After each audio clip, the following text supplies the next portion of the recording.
Hey guys, how's it going? My name is Adam. Today I'm going to show you how to create group chat on Snapchat. So first of all, go ahead to your Snapchat and make sure that you updated the app to the latest version. Now what I'm going to do, I'm going to click the chat at the bottom left corner right here, and you're going to be able to see this is your chat, right? You can just go ahead and click, basically the camera again, right?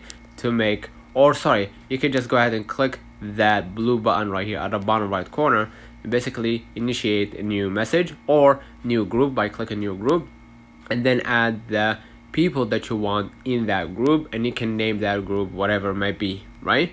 And basically you can initiate that group by just choosing the people and then click chat with group, and you can start up with a new message. Let me know in the comments if this video helped you. Don't forget to like and subscribe. Thank you for watching.